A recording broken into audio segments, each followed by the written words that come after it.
Declaro abierta la sesión número 7975 del Consejo de Seguridad.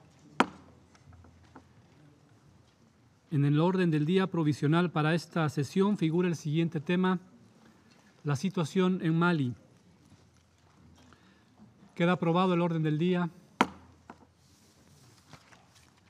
De conformidad con el artículo 37 del Reglamento Provisional del Consejo, invito al representante de Mali a participar en esta sesión. Así queda acordado. En nombre del Consejo, doy la bienvenida al excelentísimo señor Abdoulaye Diop, ministro de Relaciones Exteriores, Cooperación Internacional e Integración Africana de la República de Mali. Bienvenido, ministro. De conformidad con el artículo 39 del Reglamento Provisional del Consejo, invito a participar en esta sesión al señor Mahamat Saleh Anadif, representante especial del Secretario General y jefe de la Misión Multidimensional Integrada de Estabilización de las Naciones Unidas en Mali. Así queda acordado. El Consejo de Seguridad iniciará ahora el examen del tema 2 del orden del día. Deseo señalar a la atención de los miembros del Consejo el documento S/2017/478 que contiene el informe del Secretario General sobre la situación en Mali. Me permito ahora ofrecer la palabra al señor Mahamat Saleh Anadif. Tiene usted la palabra.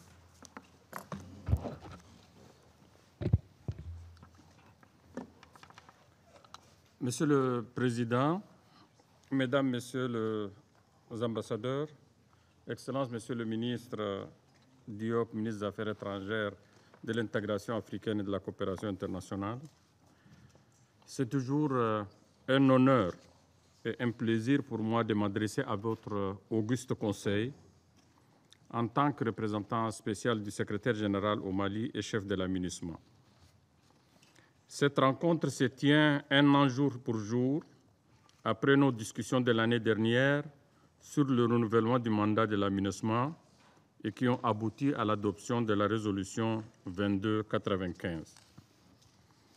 L'année dernière, à la même époque, nous nous inquiétons et nous nous interrogeons sur les lenteurs dans la mise en œuvre de l'accord, notamment la mise en place des autorités intérimaires, les patrouilles mixtes, la conférence d'entente nationale, bref, sur un certain nombre de clauses importantes liées à la période intérimaire.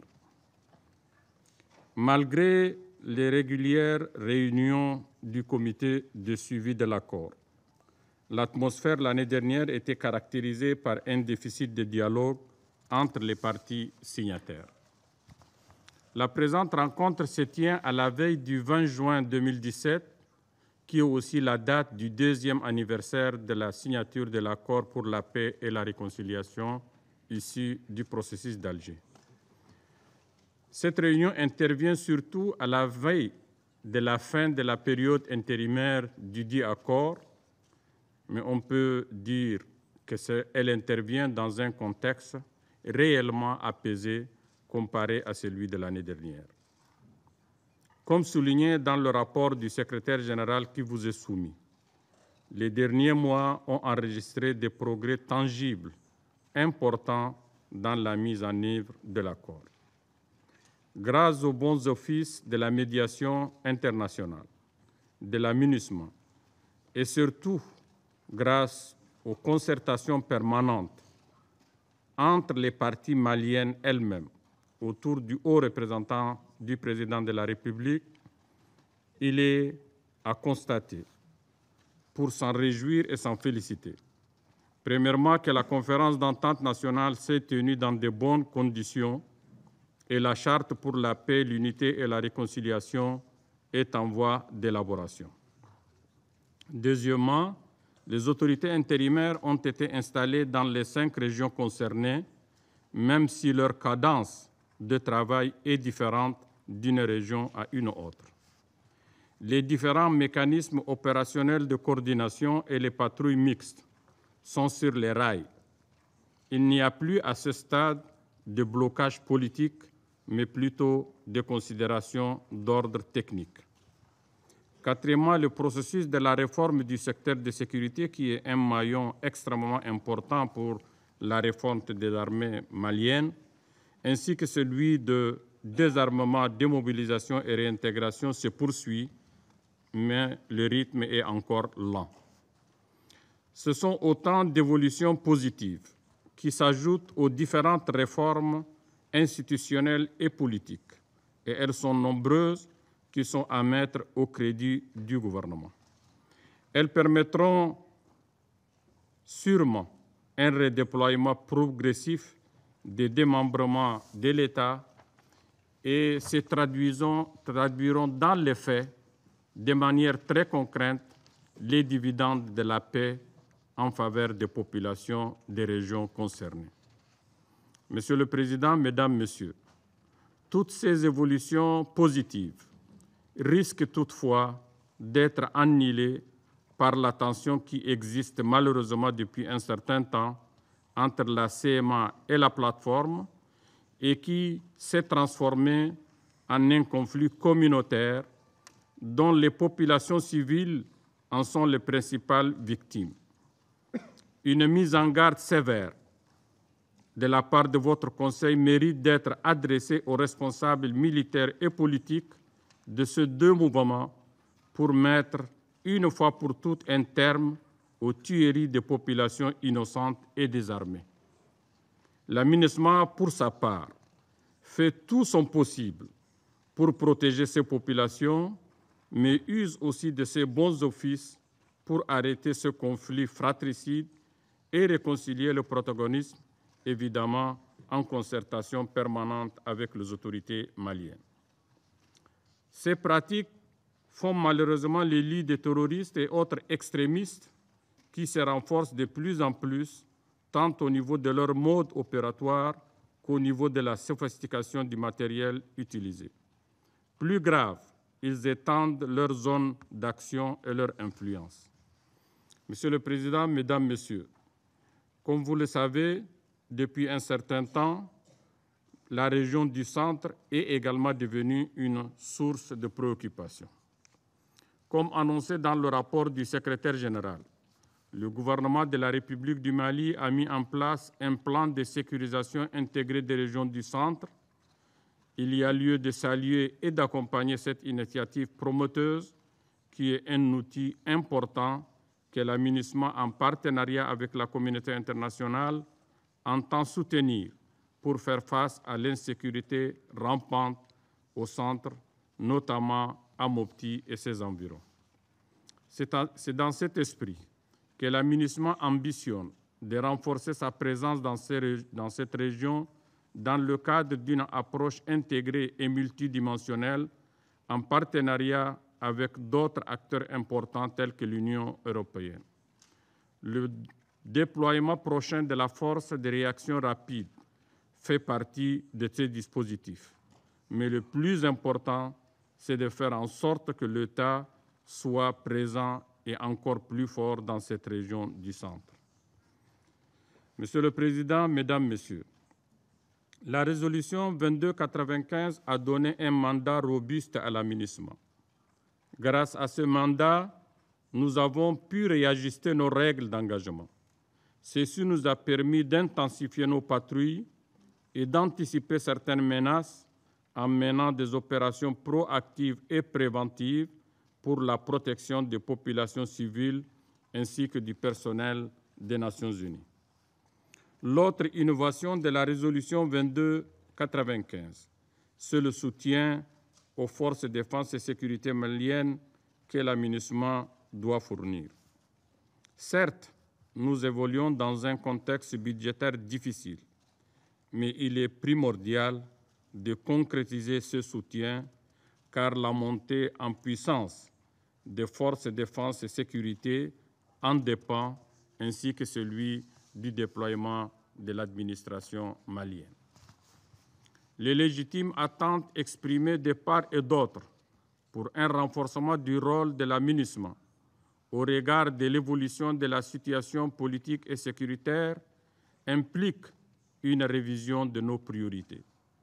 À titre d'exemple, le renforcement de la sécurité passive et active des installations de la MINUSMA et des opérations sur le terrain doit être perçu par nous comme une condition sine qua non pour permettre à la mission d'assumer ses responsabilités. Pour ce faire, nous sommes en train de redoubler nos efforts de mobilisation auprès des pays contributeurs en explorant des partenariats et concepts novateurs dans le but de combler les lacunes opérationnelles telles que les déficits en véhicules blindés et autres. C'est à ce titre que je remercie solennellement les pays contributeurs qui ont bien voulu s'engager lors de la conférence des générations de forces pour la MINUSMA, tenue le 22 et 23 mai 2017, à déployer du personnel en uniforme et des équipements essentiels à la sécurisation de nos déplacements et en appui à nos activités opérationnelles. Nous ne le soulignerons jamais assez que le manque d'un bataillon d'escorte de convoi ainsi que les déficits en hélicoptères, aussi bien d'attaque que de transport, constituent des handicaps majeurs. Monsieur le Président, Mesdames, Messieurs, malgré cela, la MINUSMA compte accélérer son soutien à la mise en œuvre de l'accord conformément aux échéances et benchmarks agréés avec le gouvernement. 2. La MINUSMA continuera à amplifier son rôle de bons offices et exercer les négociations nécessaires avec les parties signataires engagés dans la mise en œuvre de l'accord. Troisièmement, la MINUSMA continuera à contribuer à soutenir les efforts de la médiation internationale et les initiatives régionales en lien avec la mise en œuvre de l'accord, telles que les initiatives du G5 Sahel. Quatrièmement, renforcer son partenariat avec les forces de défense et sécurité maliennes en vue d'optimiser leurs capacités opérationnelles et leur déploiement tant attendu et souhaité, comme je le disais tout à l'heure, et ce, dans tous les pays. Monsieur le Président, Mesdames, Messieurs, il serait souhaitable que le mandat de la MINUSMA, sur lequel vous allez vous pencher dans les jours à venir, tienne compte de ces obligations qui sont autant d'engagements pour accompagner les Maliennes et les Maliens pour une paix et une stabilité durable.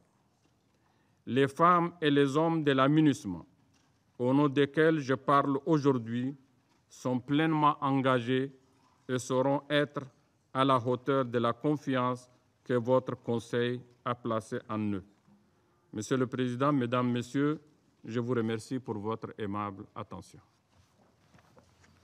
Agradezco por la información que ha proporcionado al Consejo al señor Anadif.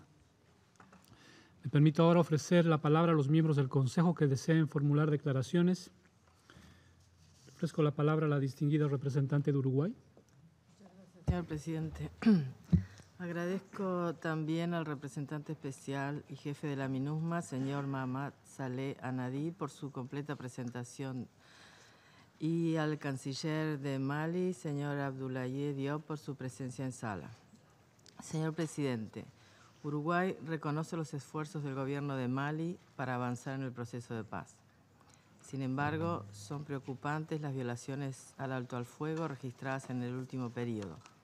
Resulta imperioso que exista una voluntad real y constante de las partes en la implementación del acuerdo de paz. Nos preocupan también las alegadas violaciones a los derechos humanos por parte de diversos actores, entre ellos las Fuerzas Armadas de Mali, grupos armados y grupos terroristas. Al respecto, debemos enfatizar que la observación y el respeto de los derechos humanos por todas las partes en el conflicto es condición indispensable para alcanzar una paz duradera. La situación humanitaria en Mali continúa siendo grave. encontrándose el país frente a problemas de inseguridad alimentaria, falta de acceso a productos básicos, incluido el acceso al agua potable y sanidad, aumento del número de desplazados internos y de refugiados, entre otros. Los niños continúan siendo uno de los grupos más vulnerables. El cierre de un gran número de escuelas tiene un impacto en el futuro de unos 150.000 niños que hoy no pueden asistir a clases y que se ven expuestos a condiciones sociales que favorecen su reclutamiento por parte de grupos terroristas. Ante esta difícil situación, los fondos disponibles en el Plan de Respuesta Humanitaria no son suficientes. Además, el aumento de los ataques dirigidos contra el personal humanitario no hacen otra cosa que debilitar más la asistencia humanitaria. Uruguay se hace eco de las recomendaciones formuladas en la Conferencia de Entendimiento Nacional sobre la necesidad de abordar las cuestiones de gobernanza y seguridad, la diversidad cultural, la inclusividad en el proceso político y las cuestiones socioeconómicas, así como la necesidad de aplicar plenamente el acuerdo a este respecto. Y subrayamos, además, en este sentido, el rol del liderazgo que le corresponde asumir al Gobierno. Señor Presidente, preocupan las amenazas contra el personal de la misión y el número de ataques de los que es objeto directamente. La seguridad de los integrantes de las operaciones de mantenimiento de la paz debe estar en el centro de nuestra atención y es básica para que puedan cumplir con su mandato. Quiero reiterar que los ataques contra los cascos azules pueden constituir crímenes de guerra y que sus responsables deberán rendir cuentas ante la justicia. En este contexto hostil, es necesario que la misión pueda contar con las capacidades necesarias para proteger a su personal y para cumplir con su mandato. Por tal motivo, también preocupan los gaps existentes en materia de personal militar y policial y de equipamiento. En tal sentido, son de destacar las promesas de contribuciones realizadas en la Conferencia de Generación de Fuerzas para la MINUSMA, realizadas los días 22 y 23 de mayo, que auguramos se hagan efectivas. Para finalizar, permítame extender un saludo a todo el personal de la MINUSMA, que cumple diariamente un rol fundamental en el país, al tiempo que rendir homenaje a los caídos en el cumplimiento de sus tareas. Muchas gracias. Agradezco por su declaración a la distinguida representante de Uruguay. Me permito ofrecer la palabra al distinguido representante de Kazajistán. Mr. President, Kazakhstan most warmly welcomes His Excellency Abdullah Diop, Minister of Foreign Affairs, International Cooperation and African Integration of the Republic of Mali at today's briefing. We thank SRSG Mohammad Al-Nadif for his comprehensive briefing and acknowledge him and the mission's personnel for their commitment and service under such hazardous conditions. We welcome the findings contained in the Secretary General's report. My delegation would like to make the following observations and recommendations. Firstly, Kazakhstan appreciates the efforts of the Malian government and other signatory parties with the support of SRSG in implementing the Agreement on Peace and Reconciliation in Mali of June 2015. We believe that the installation of interim authorities in Mali's 5 northern regions will lead to the restoration of government authority in the north. While progress is noted, it is still fragile and needs to be stabilized and made irreversible. The emergence of new armed groups has undermined the peace process and spread the instability from the north to the center of the country. The pace of implementing the agreement needs to be accelerated so that the crisis of Mali does not spill over to the neighboring countries. The agreement will only succeed if all stakeholders collaborate and conform to the clearly formulated vision and process and realistic timelines. It is critical to lay the foundations for the stable rule of law, just, independent, and accountable judicial and security institutions. This must also address the grievances of communities excluded from the peace agreement and its benefits. It is necessary to restore the confidence of Malians in their state institutions, which must begin to provide the essential services for all segments of the population. Secondly, elections and constitutional referendum are part of state building and need to be given full attention.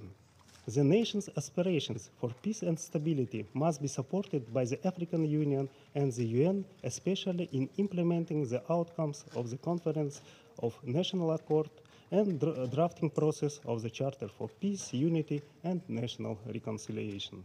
The revision of the new constitution should proceed in a robust, yet inclusive and consensual manner. The international community has to come forward with funding for the elections and constitutional referendum by supporting the PAPM project managed by UNDP. MINUSMA's mandate should include provision of technical assistance to reform the national and local electoral process, its mechanisms and procedures.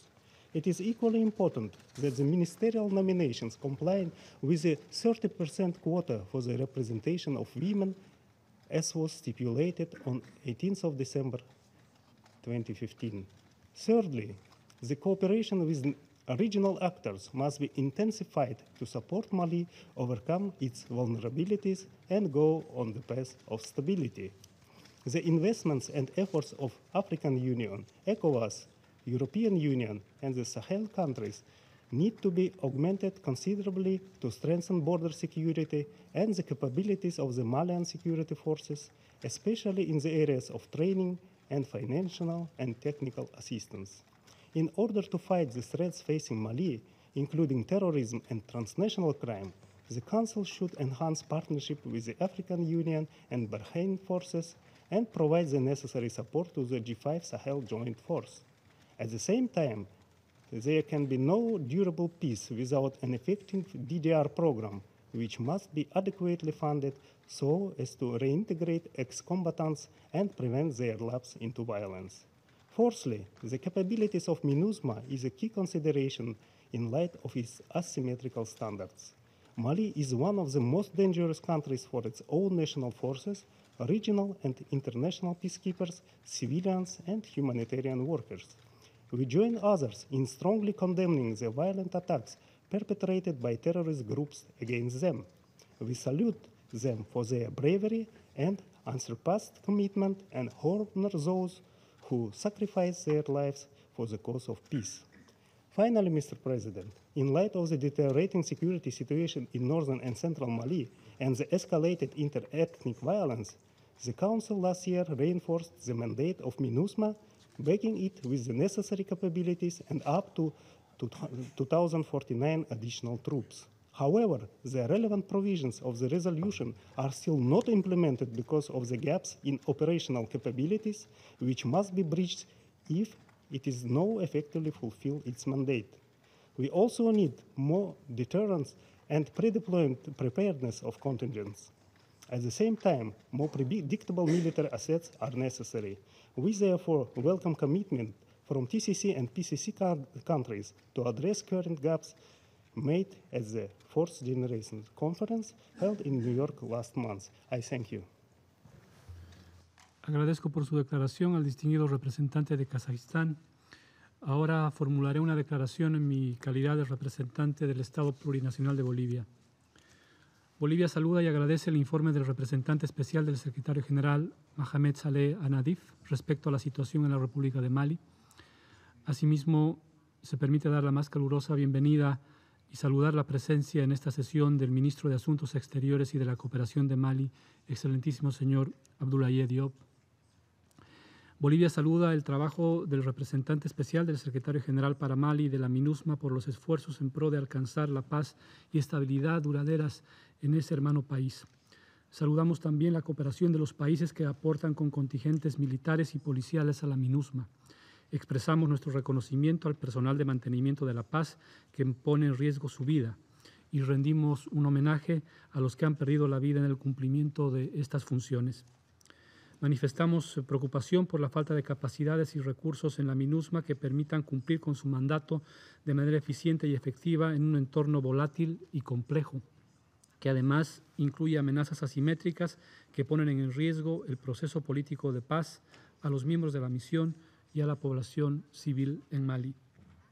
Reconocemos que los retos que encara la MINUSMA han evolucionado desde su despliegue en el año 2013.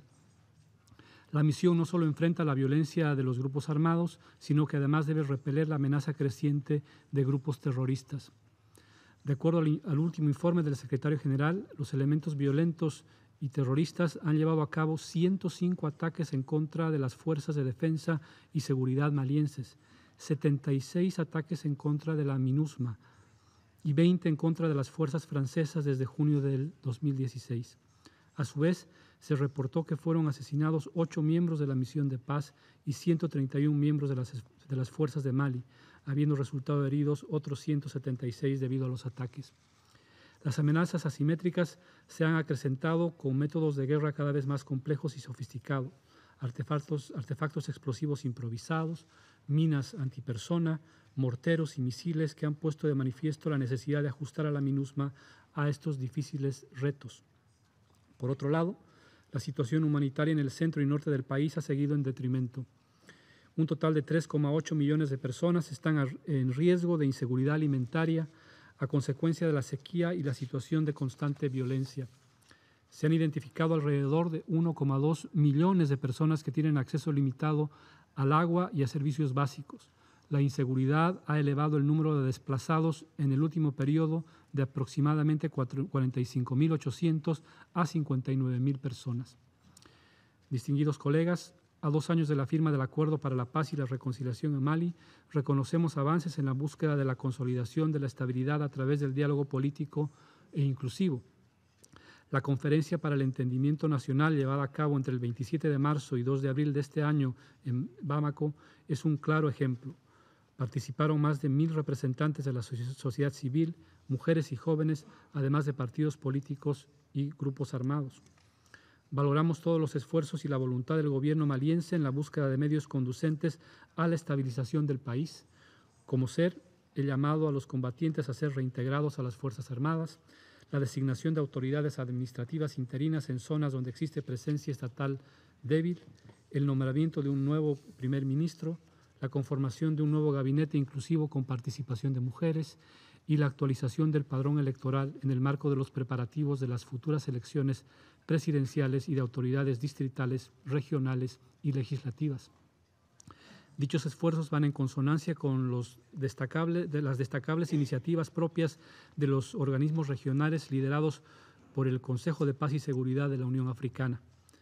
Entre estas iniciativas destacamos el estratégico concepto de operación conjunta del Grupo de los 5 para el Sahel, que tiene como antecedente el proceso de Nouakchott respecto del despliegue de una fuerza conjunta con el objetivo de hacer frente al impacto del terrorismo y el crimen organizado transnacional, llevando a cabo operaciones en zonas fronterizas en estricto respeto a la soberanía, independencia e integridad territorial de los países que componen dicho grupo.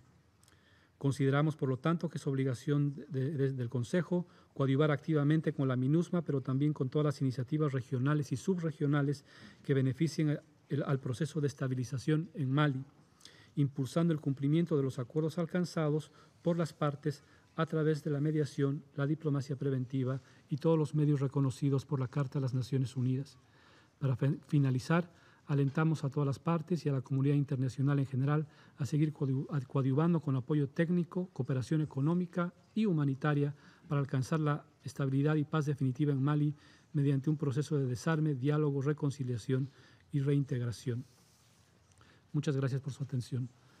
Vuelvo a asumir la función de presidente del Consejo de Seguridad y me permito ahora ofrecerle la palabra al excelentísimo señor Abdoulaye Diop, ministro de Relaciones Exteriores, Cooperación Internacional e Integración Africana de la República de Mali. Excelencia, tiene la palabra.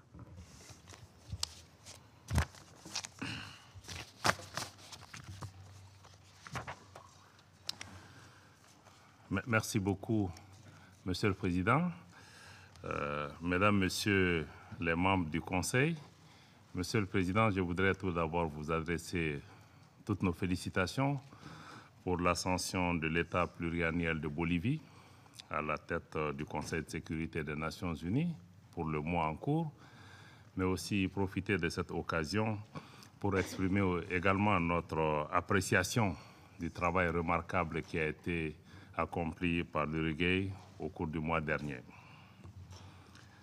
Qu'il me soit également permis de réitérer la profonde gratitude du peuple et du gouvernement du Mali au Conseil de sécurité, au secrétaire général des Nations Unies, en la personne de M. Antonio Guterres, aux pays et organisations membres du comité de suivi avec à sa tête l'Algérie, aux pays contributeurs de troupes de la MINUSMA, à la force française Barkhane pour les efforts inestimables qu'ils ne cessent de déployer et tous les sacrifices consentis pour l'avènement de la paix et de la stabilité dans mon pays. Avant d'aller plus loin, je renouvelle ici les hommages du peuple et du gouvernement du Mali à la mémoire de toutes les victimes de la crise malienne, civiles comme militaires, étrangères comme maliennes, tombées sur le champ d'honneur dans notre pays, avec une pensée particulière pour le contingent guinéen de la MINUSMA qui a enregistré il y a juste quelques jours les dernières victimes de cette barbarie.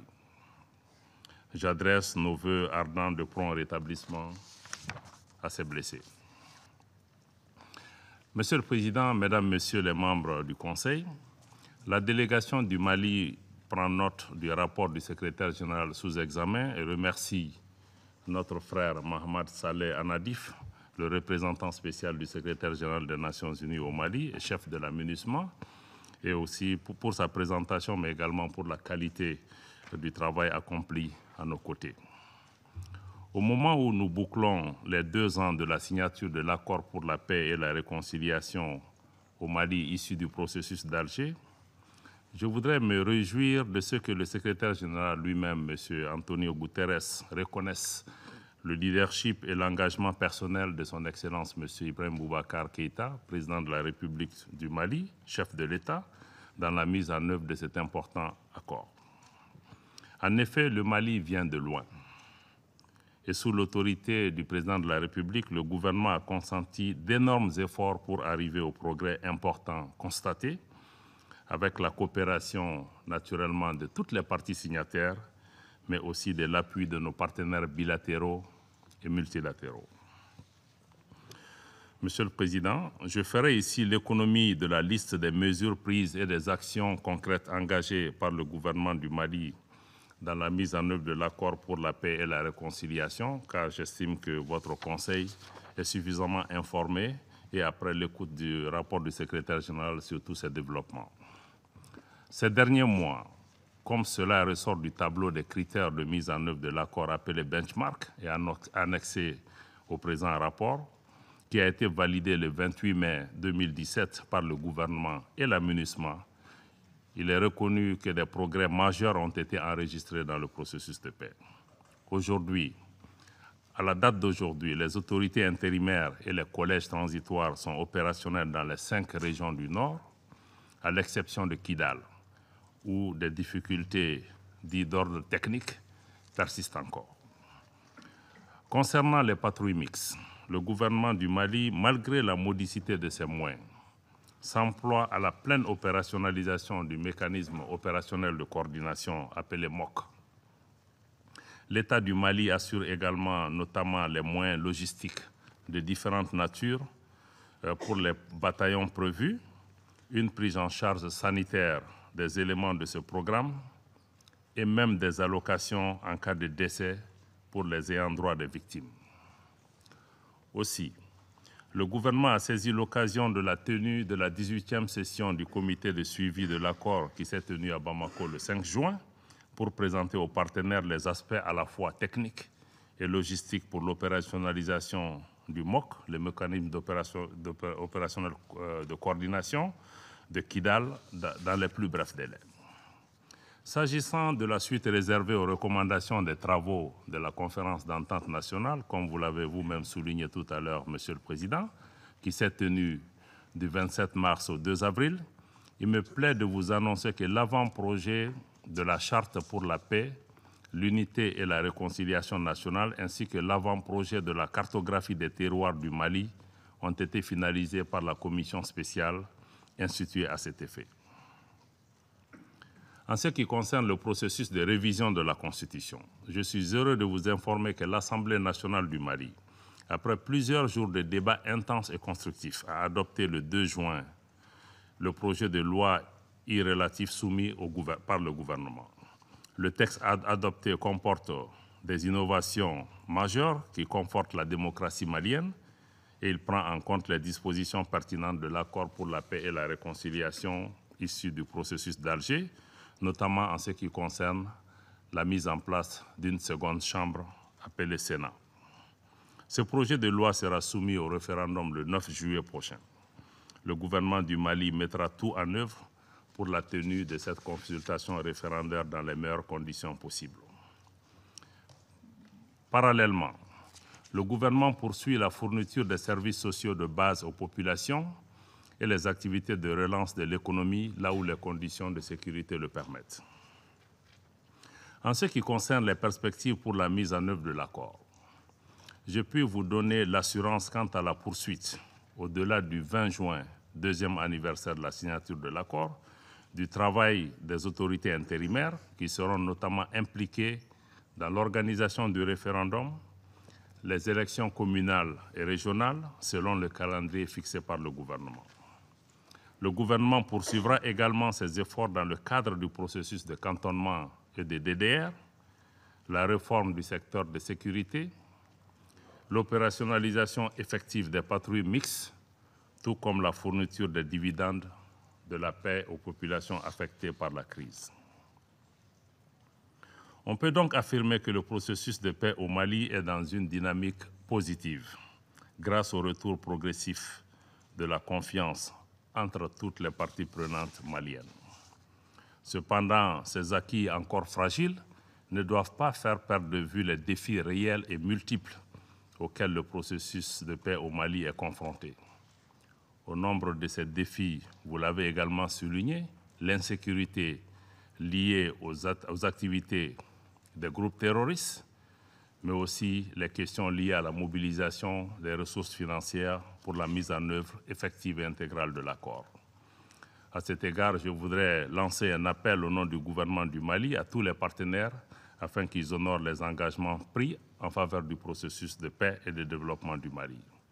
Au titre des défis, vous l'avez également souligné, le représentant spécial du secrétaire général l'a également souligné, au titre des défis figurent encore malheureusement les tensions persistantes entre les mouvements signataires, notamment la CMA et la plateforme, qui ne sont pas de nature à créer les conditions idoines pour une mise en œuvre harmonieuse de l'accord. Le gouvernement n'est pas en reste par rapport à cette situation. Le haut représentant du président de la République déploie des efforts et des bons offices pour pouvoir trouver un terrain d'entente et calmer et apaiser la situation sur le terrain, naturellement, avec l'appui du représentant spécial du secrétaire général des Nations Unies. Un an après l'adoption de la résolution 2295 du Conseil de sécurité le 29 juin 2016, qui demande à la MINUSMA d'adopter une posture plus proactive et lui donne un mandat robuste, force est de constater que les innovations majeures apportées par cette résolution ne se sont pas traduites sur le terrain. Malgré les améliorations constatées sur le terrain, globalement, la posture de la mission est restée plutôt statique et défensive, ce qui a facilité la liberté de mouvement aux groupes terroristes et aux extrémistes. Ces derniers en ont profité pour mieux s'organiser et pour multiplier les attaques contre les populations civiles, contre les forces de défense et de sécurité du Mali, mais également contre les forces étrangères. Il est important, au moment où vous envisagez le renouvellement du mandat de la MINUSMA, que vraiment la capacité de mobilité de cette mission puisse être renforcée et que les patrouilles soient également intensifiées. Il est également important que la mission soit dotée, nous l'avons dit, nous le redisons et tout le monde est d'accord avec ceci, que les moyens matériels, humains et financiers adéquats soient mis à la disposition de cette mission pour renforcer sa capacité opérationnelle afin de lui permettre d'exécuter correctement et pleinement son mandat. Les conclusions de la conférence de génération de forces tenue ici même les 22 et 23 mai dernier, pour l'organisation de laquelle nous voudrions adresser notre satisfaction au secrétaire général, permettent, les conclusions donc, de cette conférence de génération des forces permettent d'espérer. Je voulais saluer les pays qui ont à cette occasion fait également des annonces de contribution en souhaitant que ces annonces puissent être concrétisées le plus tôt possible. Il est aussi important de renforcer, comme cela a été indiqué, la coopération indispensable entre la MINUSMA et les forces de défense et de sécurité du Mali, qui constitue encore une fois la clé du succès et des perspectives de sortie future. En particulier, je voudrais souligner ici, au nom du gouvernement du Mali, la nécessité et l'urgence de soutenir les forces de défense et de sécurité maliennes dans la lutte quotidienne qu'elles mènent contre le terrorisme sur le terrain, et ce, sans attendre l'achèvement du processus de reconstitution de ces forces de défense et de sécurité, et avec des moyens logistiques conséquents, comme cela a été fait ailleurs. De même, le gouvernement du Mali souhaite que la question du retour de l'administration et des forces de défense et de sécurité à Kidal soit au cœur du nouveau mandat de la MINUSMA, ainsi que l'effectivité du processus de cantonnement, de DDR et de réforme du secteur de la sécurité. Monsieur le Président, la situation sécuritaire au Mali et au Sahel ne cesse de se détériorer de manière préoccupante. Cette situation est marquée par la persistance et la multiplication des attaques terroristes qui constituent aujourd'hui la principale entrave à la mise en œuvre de l'accord pour la paix et la réconciliation au Mali. Face à cette situation, les chefs d'État des pays membres du G5 Sahel ont décidé le 6 février dernier la création d'une force conjointe pour lutter contre le terrorisme, la criminalité transnationale organisée et le trafic d'êtres humains. La création de cette force participe de la volonté commune des dirigeants de notre sous-région de mutualiser leurs efforts et leurs moyens pour relever les défis transfrontaliers notamment. Au nom des pays membres du G5 Sahel, je voudrais exprimer les vives préoccupations du président de la République du Mali, président en exercice du G5 Sahel, face aux difficultés rencontrées par le Conseil de sécurité pour l'adoption de la résolution relative au déploiement immédiat de la force conjointe, dont l'annonce a cependant suscité beaucoup d'espoir au niveau des populations de la région du Sahel. L'adoption de cette résolution, vous en conviendrez, Monsieur le Président, enverra un signal fort et sans équivoque de la communauté internationale aux groupes terroristes et aux trafiquants de tous ordres, et marquera ainsi le Conseil de sécurité marquera ainsi son soutien unanime aux efforts de la région qui fait face à une situation qui, vous le savez, menace la paix et la sécurité internationale, qui est de la responsabilité du Conseil de sécurité. Il convient de rappeler que l'élaboration du concept d'opération de cette force a fait l'objet d'un processus participatif qui a impliqué l'ensemble des partenaires régionaux et internationaux dans le domaine de la sécurité, et où également des mécanismes ont été prévus pour une coordination opérationnelle des interventions avec l'ensemble des forces en présence. Je puis vous assurer également que les opérations de la force conjointe seront respectueuses du genre, comme cela a été rappelé tout à l'heure, des droits de l'homme, et favoriseront également l'accès humanitaire aux populations dans le besoin. D'ores et déjà, le général de division Didier Dako a été nommé commandant de la force conjointe du G5 Sahel et à pied d'œuvre pour la mise en place de l'état-major dont l'opérationnalisation, Monsieur le Président, n'attend que la décision, la résolution du Conseil de sécurité. J'ai avec moi ici, dans cette salle, M. Mohamed Najim, secrétaire permanent du G5 Sahel, qui a fait le déplacement avec nous ici à New York pour pouvoir aider à la concrétisation de cette importante initiative régionale pour laquelle le Conseil de sécurité doit pleinement jouer sa partition. Monsieur le Président, s'agissant de la situation des droits de l'homme évoquée dans le rapport sous examen, le gouvernement du Mali constate qu'il est malheureusement reproché aux forces de défense et de sécurité du Mali des allégations de violation des droits de l'homme dans un contexte de lutte contre le terrorisme et d'attaques asymétriques, avec à la clé une instrumentalisation des populations civiles. À cet égard, je rappelle que la majorité des cas de violation documentés et imputés aux forces de défense et de sécurité du Mali sont commis dans des zones où les services judiciaires et d'enquête sont absents du fait de l'insécurité, justement. Ensuite, nous avons une différence d'approche et de qualification des faits constitutifs de violation et d'abus des droits de l'homme avec la division des droits de l'homme de la MINUSMA. Et cela dans un contexte où il y a très souvent l'absence de plainte des victimes ou des parties civiles, l'absence de témoignages concordants et l'absence d'unité d'enquête dans les zones où ces violations auraient été commises. Ce qui rend difficile, vous en conviendrez, la prise en charge de tous les cas par la justice, malgré la bonne foi du gouvernement. De même, l'état-major général des armées du Mali dispose d'une section droit international humanitaire et droits de l'homme qui est prêt à collaborer avec la division des droits de l'homme de la MINUSMA.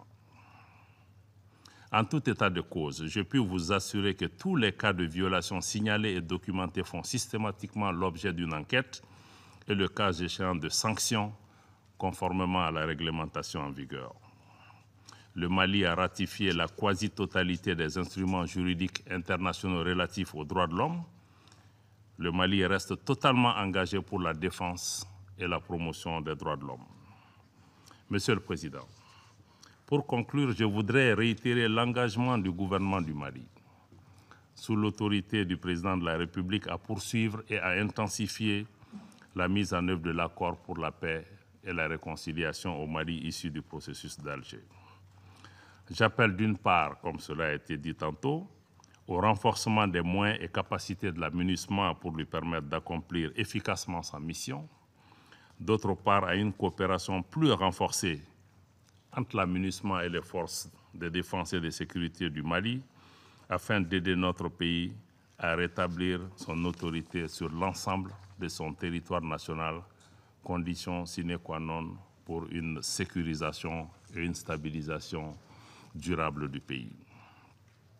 J'invite également le Conseil de sécurité à adopter sans tarder la résolution autorisant le déploiement de la force conjointe du G5 Sahel afin de permettre à nos populations et à notre espace commun du Sahel d'être à l'abri du péril terroriste et donc de préserver le reste du monde d'une réelle menace à la paix et à la sécurité régionale et internationale.